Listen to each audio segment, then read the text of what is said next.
we'll go ahead and get going here. Thank you for everyone attending over your lunch hour. We really appreciate that.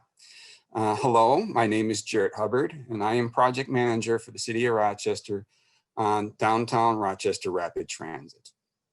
We're here today to talk through design and user experience of the Rapid Transit, the future Rapid Transit line. Only take a second to talk a little bit more about that.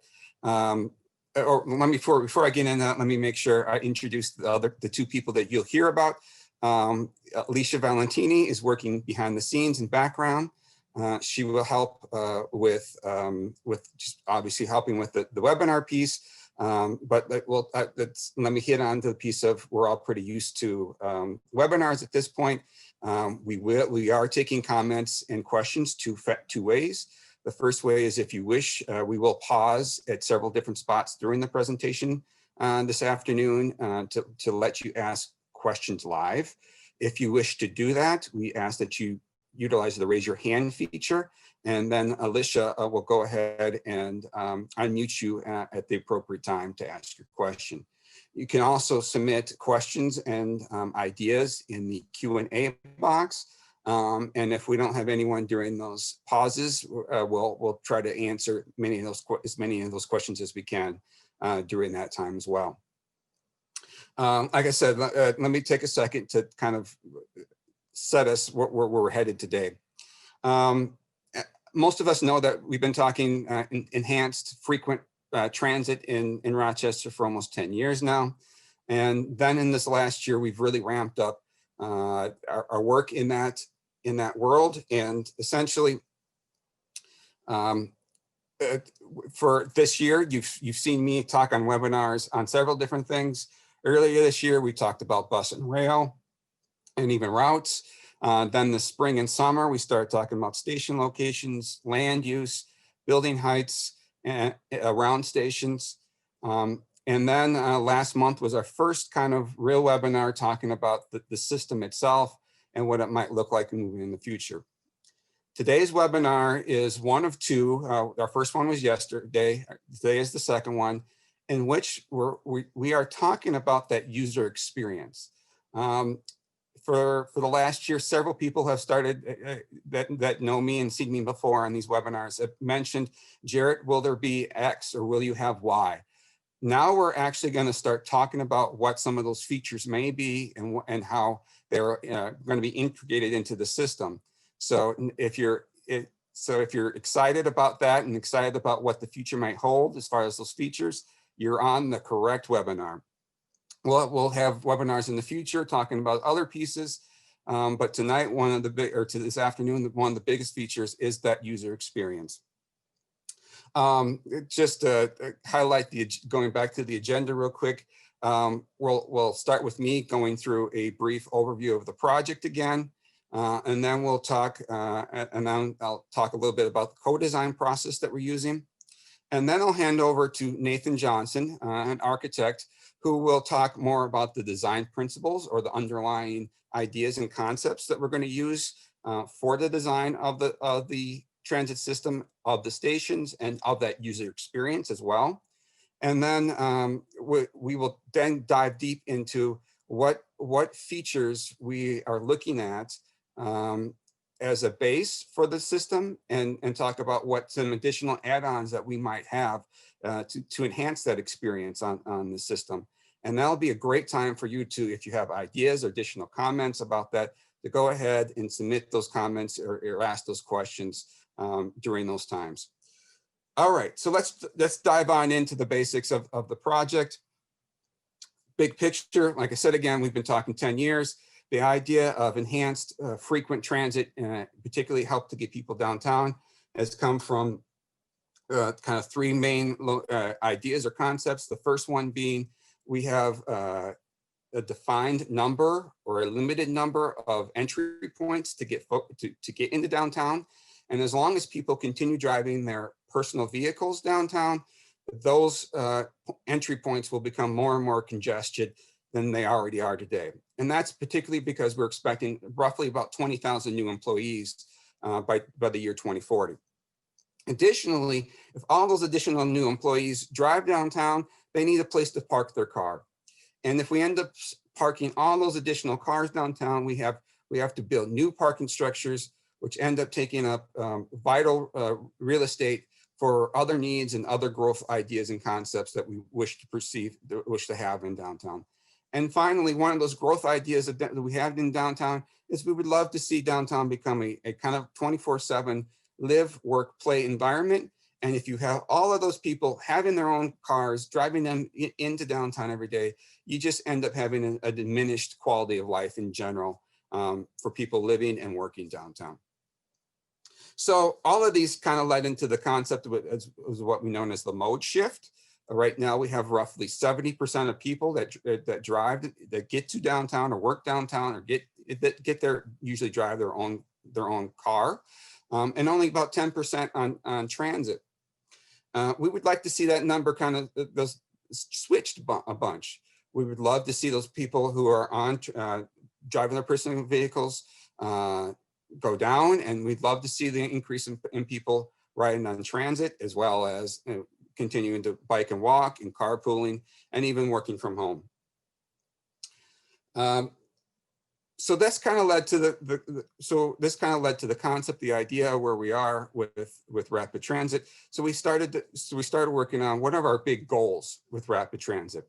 Well, first we talked about the 20,000 new employees. So we need to handle it and address the growth issues that we might have, as well as the economic goals and ideas that we might have for downtown and our community as a large. We need to enhance movement around downtown. We need to enhance movement within the corridor.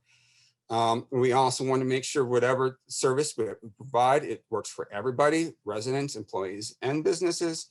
And we need to transition space downtown currently devoted to vehicles to other needs and purposes and business uses. Which, go next slide, thank you, which gives us the idea, the basics of rapid transit. Right now, we're looking at what's known as bus rapid transit, bus feature. We are looking at 7 stations or 11 platforms associated with this line. Our preference is to use what's known as preferred transit lanes or business access and transit lanes, and we can talk more about that. The project also includes an enhanced transit center, an enclosed environment at St. Mary's on the north side of 2nd Street across from the street. And then to help people get there from St. Mary's Hospital, we would also like to build a pedestrian tunnel under the street to help people stay in a climate controlled environment. What will also help with that is we're reconstructing 2nd Street between 11th and 16th Avenues.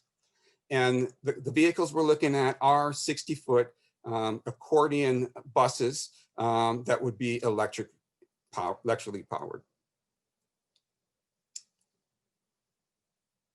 Next, all right. So the service features that we're looking at right now, during peak times, which would be in the morning and evening rush times, the bus would come to a station every 5 minutes. In non-peak times and then on the weekends, every 10 to 15 minutes. We are thinking right now that it would take you roughly 15 minutes to get from one end of the system, aka the West Transit Village on the west end, to the government center all the way on the east end. We expect service extensions than we currently have with RPT, go later in the night, particularly on the weekdays and on the weekends. And right now we're looking at about 11,000, which is a low estimate. We actually have a number much higher than that, but that's the lowest estimate that we have, a safe conservative estimate of 11,000 people riding the system a day. So I talked about that this webinar, oh, no, sorry, I got ahead of myself. Go to the next one, Alicia. Yep. So I talked about, we really started the detailed process this fall with diving in deep with rapid transit. And so what does this mean? Well, we're looking at station architecture, and we'll talk about the co-design process with that and the user experience, what we're talking about today. Our next webinar in January, we'll look at traffic analysis And what does that mean for not only the corridor, but all of downtown? And then as part of any large transit investment, you have to go through what's known as the environmental analysis process. We'll have webinars and public outreach on that as well. So we've largely kicked off here in 2020, the real design phase. Right now we're working on kind of what's known as preliminary engineering, and then the architecture side of stuff. And that's where, and we will move over the next couple of years through the process to get more and more defined details and operating agreements in place so that we can start construction, hopefully in late 2022, with real construction starting in 23, and then opening the service in the spring of 2025. So what I started to say a second ago was to help us with the design of the system and design of the stations and what that user experience would be on this. We've recruited a group of 10 individuals from the community, what we're calling the co-design process. Now, some of you might have heard this term. The DMC recently, or is currently using this process in the Discovery Walk project.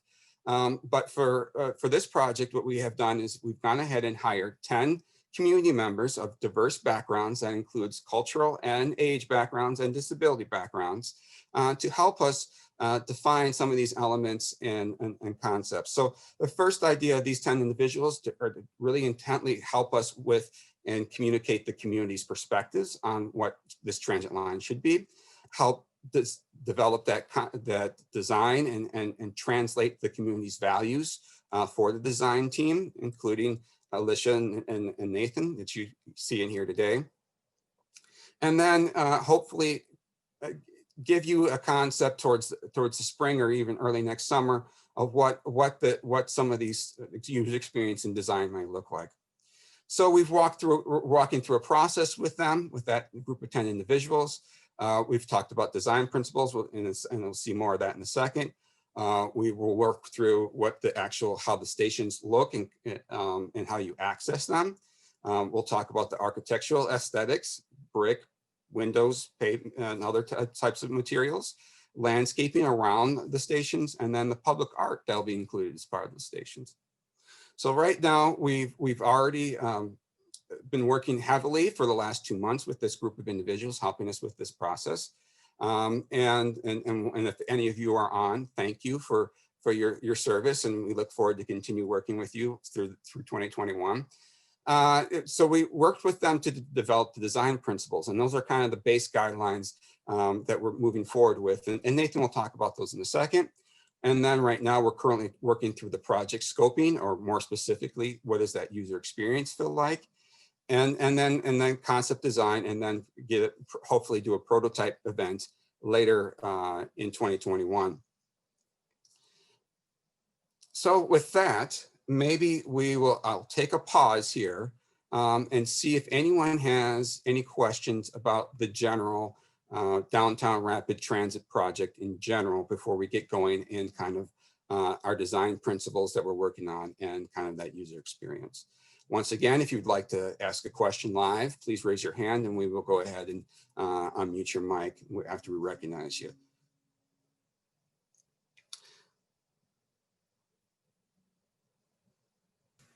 Sure, we do have a question in the Q&A box.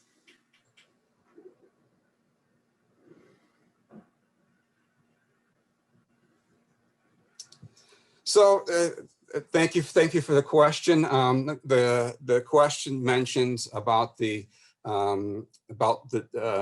how rush hour has kind of diminished, particularly in this COVID world. But the question, real specifically, is asking the question, why are we still pursuing this project in the current COVID world? Well, a few different things are going on. The first thing is, I talked heavily about that congestion piece. We're already seeing congestion happening downtown, and so we need to manage that. The second piece is we want to improve transit overall for the community, and the idea, and like I said, the concept of providing higher frequency rapid service is a concept that's been around for over a decade. And it's the reason why we're continuing moving forward with this. And then finally, I would also say that that our current recent numbers were significantly, or I should say transit numbers in general took a huge hit there in March. But as we progress through these last 8 months, our transit numbers are returning to somewhat normal. They're still lower at the current moment than they were, say, at this point last year, but they have continued to rise and see more normal timeline. I also have a question that came on in here about what communities are represented and the co-design team. That 10 individuals, I would say it's kind of, I know for off the top of my head, we have the Latino community, we have the African community,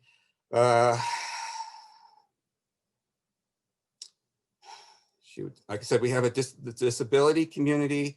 I'm trying to think through every. Like I said, we have different age ranges. We have someone who's 18 years old. We have some older adults. Alicia, anything you could help me with? I'm trying to rack through all the 10 individuals in the group. Yeah, I've got you. We have, like you said, we have representatives from the Latino community, the African community. We also have a representative from the Cambodian community, someone from the Native American community, and we have a high schooler as well as a recent college grad. So we have some youth representation as well as senior representation. Thank you, Alicia, for that help. All right. Well, to make sure we keep moving along and give enough time to these user experience, I want to pass it off to Nathan Johnson to talk through some concepts. Thank you, Jarrett. One other question, Jarrett. Did you want to respond to the other question first? Let's keep us moving because we moved last night. Let's try to be tighter with our time today. Okay. All right. And then we maybe answer that question at the end of this. So I'm going to spend some time talking about the process that we've been engaging with the design team. I'm one of the architects working on the project, specifically focused on station design, but there are a number of other professionals kind of engaged. I think we can advance the slides, Alicia. And maybe to the next one. So the first thing that we did with the co-design group is we went, maybe one back, please. We wanted to identify the principles that we're going to govern us as we work through the design processes. So thinking at a very high level. So we identified 3 primary themes or 3 primary design principles. The first being, or not the first, we did not weight any of the design principles, but we did kind of indicate these 7, which are equity, connectivity, accessibility, safety, comfort, sustainability, and aesthetic identity. And I'm going to just go briefly through each of the design principles that we've identified. So the first being equity. And there's 2 parts that you'll see on these slides. It's what we started with as kind of our base, and then how the co-design group prioritized these different design principles. So in this case, we talked about equity being about affordable, promoting safety, benefits all members of the community regardless of race, income, or ability. So the co-design group identified consistent station experience, spacious stations with accommodations for people with disabilities, and communication for people who do not speak English or cannot read, is what we identified in regards to equity. Next slide, please. Connectivity talks about how the stations integrate with the surrounding context and the existing community. That includes buildings, parks, businesses, trails, and other destinations. The co-design group talked about the stations being, or the design being able to integrate wayfinding, station placement and identity. And then a big one that actually came up during the process is how does this system integrate with the existing transit systems within Rochester. And then accessibility was a high priority item for the co-design group. We talked about accessibility in regards to physical needs, visual, auditory, and tactile, really identifying the pedestrian route. And then the co-design group identified design features that are universal and acceptable, and easy, comfortable boarding was very important, and providing similarity between all the stations so that the stations weren't designed differently for people who had some needs regarding accessibility. So next slide, please. So safety, we initially identified well-lit, visually transparent spaces that are welcoming, room for people to move around. Obviously in our current condition in regards to COVID, considering spacing in regards to how people separate themselves, and then having video surveillance and technology like emergency telephones accessible to people. The co-design group highlighted the lighting, emergency buttons, cameras and signage, public health measures, and then cleanliness of the stations will be very important. Next slide, please. Comfort. So we spent a lot of time on comfort and talking about the extent of comfort that was needed at the stations, the need for a canopy enclosure that provides weather protection, seating to relax, cleanliness came up again in this context. And the co-design group highlighted indoor waiting space, stations that are well maintained, providing accessible seating, weather protection became a fairly large issue. And then at the transit centers, they requested that restrooms be included in those facilities. Next slide, please. All right, sustainability. So what sustainable features are being considered for the stations? Obviously, we're looking at stations that are designed, that are durable and can be maintained over time. We're also looking at options. Can the stations actually be an opportunity to generate energy or manage stormwater or integrate other sustainable components?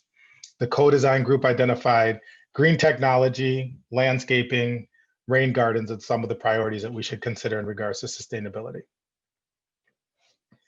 And then lastly, which is a pretty significant item for the design group, is really saying what is the character that the stations want to have when they come to the city of Rochester.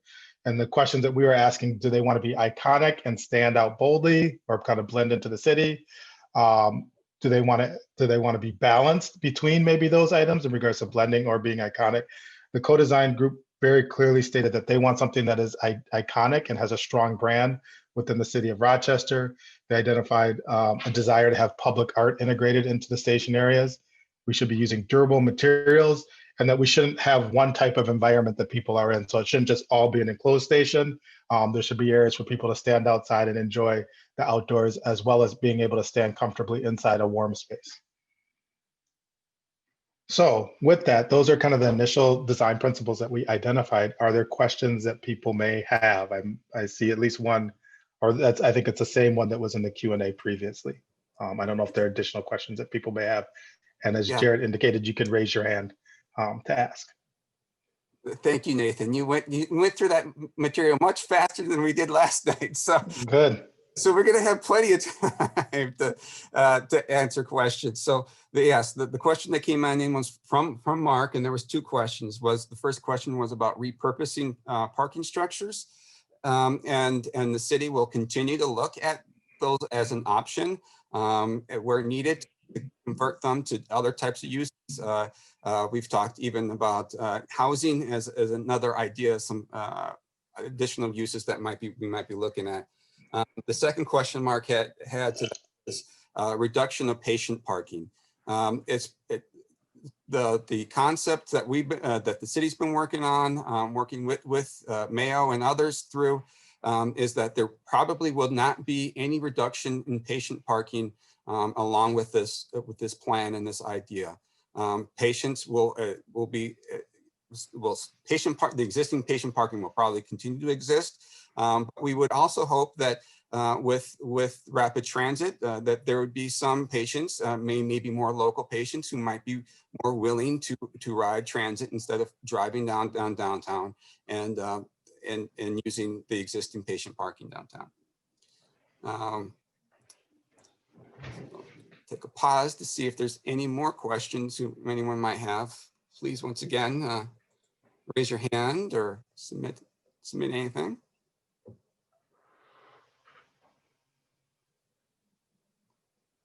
Maybe I'm going to just make a note, and Jared, you can reference it, is people do have the ability to provide additional input. So if there's something they didn't think about in this session, that there's a portal for them to ask additional questions.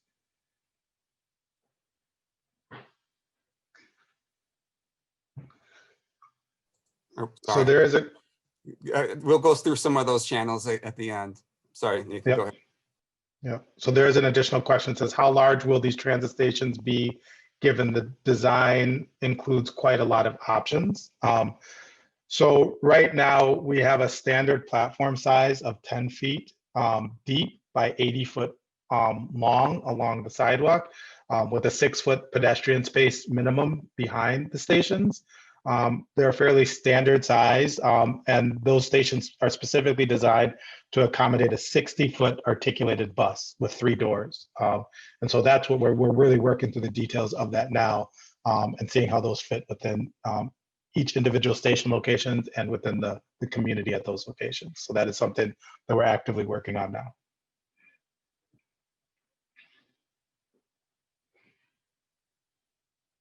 All right. So the next step in our process, so we went through this whole design principle. So we wanted some overarching ideas and concepts that really drive how we're going to think about the stations, and then help us begin to prioritize components of the station for inclusion, because there's a lot of things that you could include in a station, and there are typically not unlimited resources to provide everything that may be desired. So in that context, we wanted to go through an exercise with the co-design group in regards to identifying what are base things which are going to be within the station area, but then also to say, are there things which are preferred over other items as we begin to develop this rapid transit line. So prioritization, the selection of features to be included in the project. We were doing this based on community input and vision. And so we actually asked the co-designers not just to provide their opinion, they reached out into the communities that they were connected to get additional feedback, so that they were providing us great information from a variety of people in the city of Rochester in regards to what their priorities would be. We are looking at this in regards to what the design principles we established originally. As a design team, obviously we are well aware and are looking at integrating what are the technical requirements. And then budget is a fairly significant item in every single project in regards to, there are not unlimited budget resources to do, to create stations or components of the transit system. So within that, we said, okay, we know at least the assumptions that we've made with the city of Rochester, and these are the base features that should be included in the stations. And then we had the conversation with the co-design group, are what are the potential features that could be upgrades in regards to this. There are a lot of structures in place in regards to how this project is developing. So we have the co-design group, which has the direct connection to the community. There are also what are called IRTs, they're issue resolution teams, which are a smaller cohort of individuals, of stakeholders within the community to provide input on the project. And then the PMT, which is a project management team. So the project management team takes a consideration of these IRTs and the co-design team, and they get to make the final determination on what is included and not included in the project. When we were looking at project scoping, we did not limit the co-designers to just the station platform. We wanted to get input from them in regards to what are the needs in the bus, what's the needs in regards to the guideway, and the guideway is the portion of the street where the rapid transit is going to run. We want to input on the station platforms. We want to input on the transit centers, and we want to input on the streetscape. So you want to go to the next slide, please. All right. So in regards to the bus and the guideway, so the bus that is being proposed for this project is a 60-foot articulated bus. This image shows a 2-door bus, but the actual bus that will be used on the system will be a 3-door bus. The base features that are included within the bus and the guideway is that we're going to have what's called a BAT lane, which is a business access transit lane. So it's a dedicated lane for transit, as you can kind of see in the bottom image. But that businesses will be able to access, and right turns will be able to use that lane as well. There will be signal priority provided, which that means that at intersections where there are a signal and there's a bus coming along, the priority will be given to that bus as it approaches that intersection. There will be low floor buses that are that we can load directly into from the platform at level. And there will be front bumper bike racks. Some of the priorities that the co-design group identified is that red lane markings for the BAT lane are important, the business access transit lane, and that there was a preference for Wi-Fi on the buses. So then we walk the co-design group through what are the components of a station. This is a design for a station in the Twin Cities metro area called the Orange Line. And you can see the 16 different items that could be included along a platform and maybe even more than this, but there's shelter, canopy. We refer to it as a marker. Some people you'll hear refer to it as a pylon, but it's kind of a branding element to a lot of bus rapid transit lines. Platform pavement treatments. How are we treating the boarding edge? It's not shown on this platform, but in a lot of rapid transit lines, you will see landscaping integrated into the design. Fare collection. So one of the primary features in bus rapid transit is that you pay your fare before you enter the bus so that it can speed up the bus in regards to being able to move through the city. There are what are called variable message signs, which provide information to the users in regards to when the next bus is arriving and things like that. You can have kiosks, they're digital information kiosks, windscreens, railings, which separate the pedestrian environment from the transit platform, light poles, benches, comfortable benches for seating, bike racks, trash and recycling, and not shown on this platform, but you can integrate this into a station, is artwork.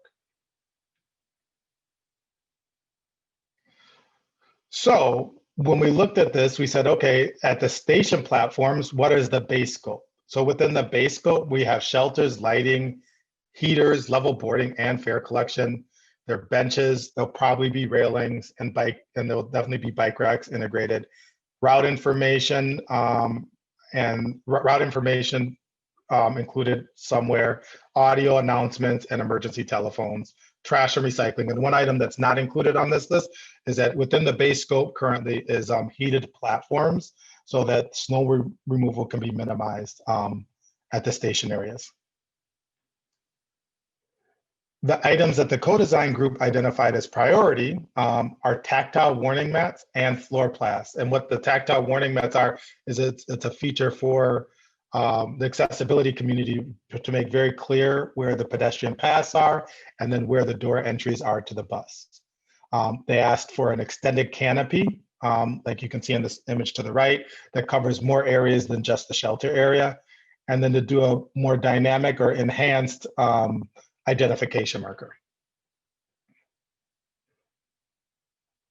At the transit centers, we identified the base scope as information or station information and route information to be included, fare collection equipment off the bus, of course, like just as we were doing at the station platforms, a temperature controlled interior space, benches, uniform lighting, emergency telephone and video surveillance, trash and recycling receptacles.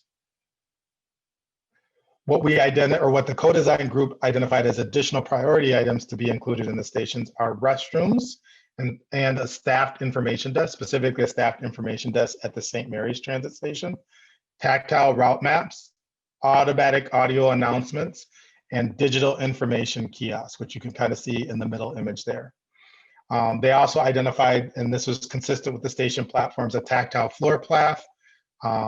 They would like to see some landscaping if we create a public space or a plaza adjacent to the transit center, and then specialty pavement. In regards to streetscape, and I think Rochester has some great streetscape already, the base features that are included in this project, and we're reconstructing a portion of Second, I don't remember the exact extent, but it's in front of the St. Mary's Hospital.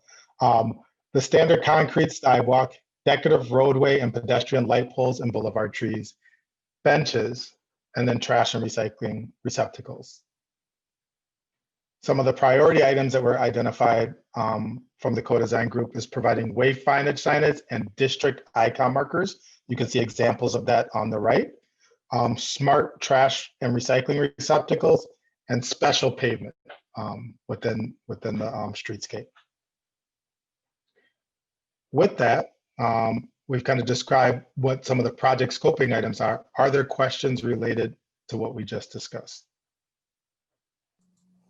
And let me remind everyone where we started that today's presentation was focused in on that user experience and on what types of features and amenities are going to definitely be at these stations, and what types of features they could be. So if you have some of those ideas and those concepts, please, this is a great time to go ahead and either speak on up with your raise your hand feature, or submit something via the Q&A box.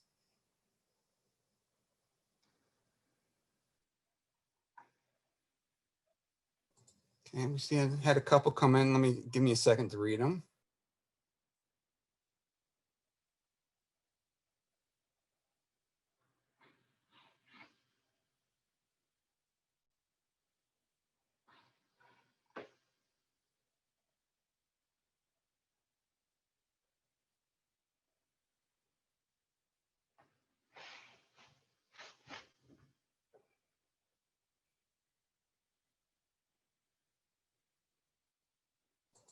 Okay, I'll start taking a stab at some of these questions that have come on in.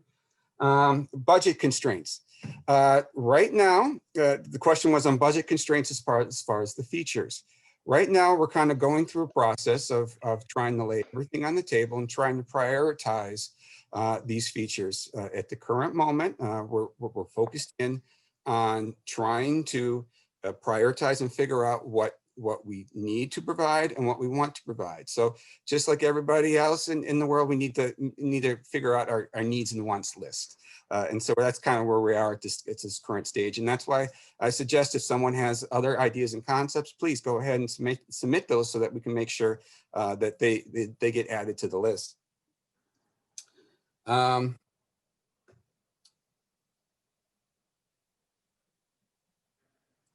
The question came on in about the St. Mary's Transit Station. As part of the project, we are looking at the properties on the north side of 2nd Street and developing kind of an enclosed or climate controlled environment for people to either sit or wait for their next transit bus to come along. We have not at this time chosen the exact location or exact spot for that. We're working through kind of the process to figure out what the needs might be for that facility first before we go ahead and identify what properties. And at the same time, just a small technicality of government business, we can't really go ahead and buy any property until we're finished with the environmental process that's been outlined by the federal government. And it's the same with the tunnel as well. We got several ideas on the table, but nothing hardcore on that one either.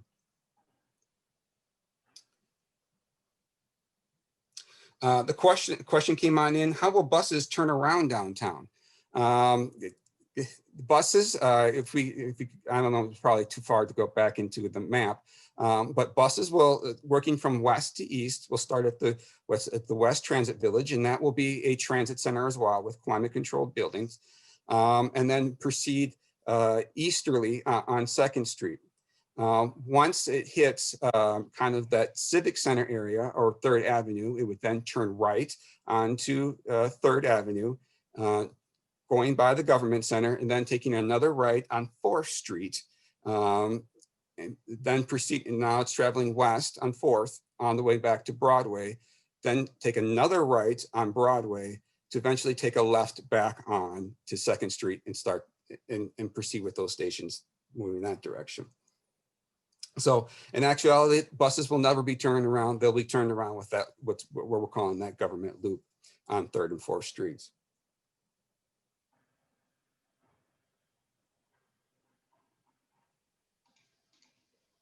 A question came on in about size of platforms, and Nathan did a great job of trying to outline what our base features might be of the station platform. But the question came on in that several stations or platforms will have a higher use of users visiting those platforms. And as you would expect, probably the top 2 will be St. Mary's and the West Transit Village. And we will be looking and working with both within the current right-of-way and with our current plans to try to figure out where and then those possibilities to expand, have those expansions when possible. I was going to make one comment on that one as well, Jared. At least in our initial meetings with the co-design group, there is a desire for the majority of the platform to be covered. Where it doesn't mean that we'll have the majority of the station area to be interior environment, but to have a canopy over the majority of the platform, at least was an express interest of the co-design group. So there'll be different levels of weather protection, which is desirable because we have 4 unique seasons in the Rochester area. So some people will want to be outside and not always be inside at transit stations. Or yeah.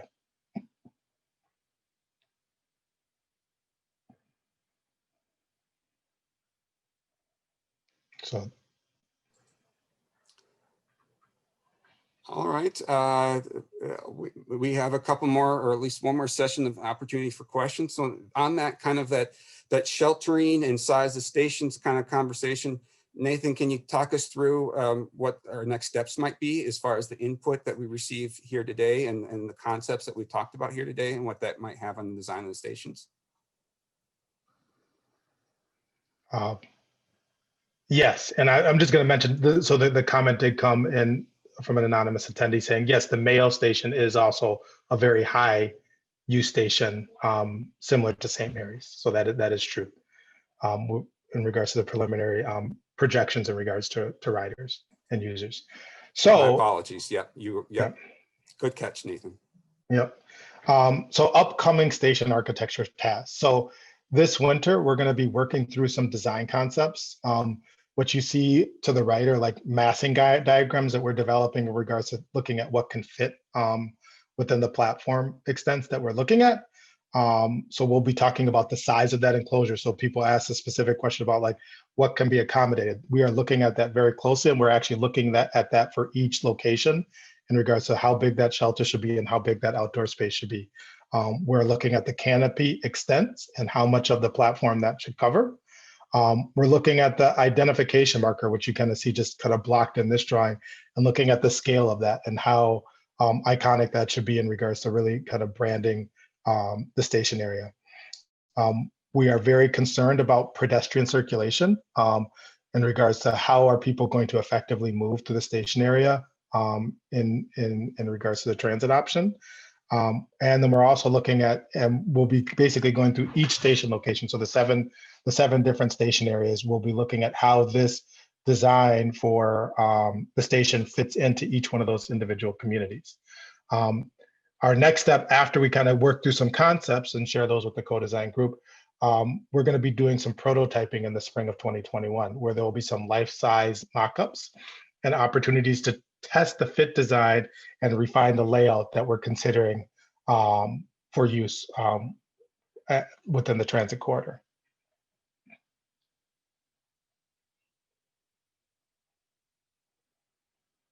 So the future engagement opportunities are in January.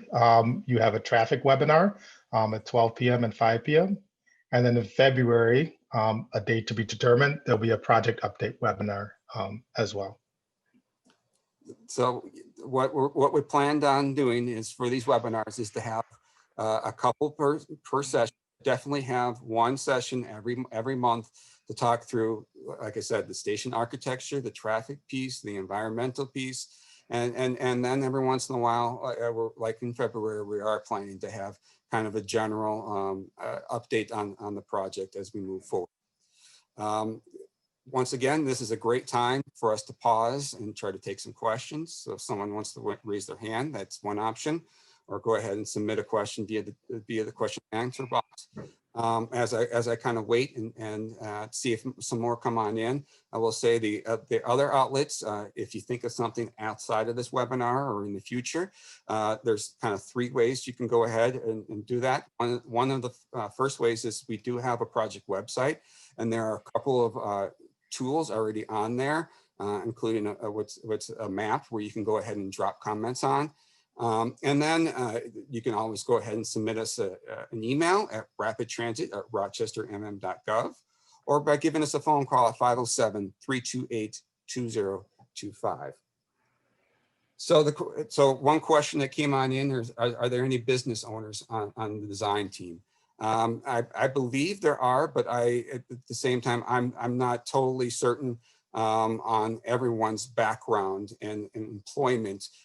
We did make sure that the folks that are on that group are work in many different places, not only downtown, but within the community.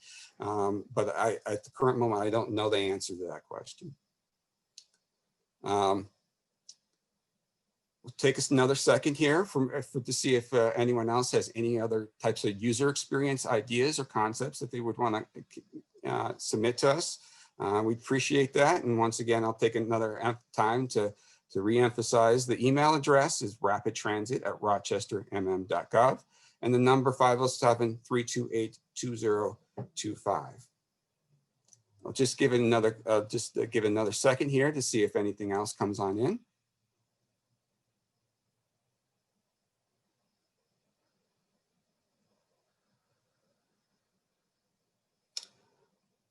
All right. I don't see anyone else chiming on in. So we will say thank you again for taking the time in your lunch break to attend this session and for the opportunity and your input. We always appreciate that. And we look forward to answering some of these questions. I will say, we haven't said it already, that the recording of both sessions, the one tonight and today, will be posted on that website that you see in front of you. And also we will type a formal response to all the questions that came on in, and you'll be able to find that on the website as well. With that, I will say thank you very much and have a nice day.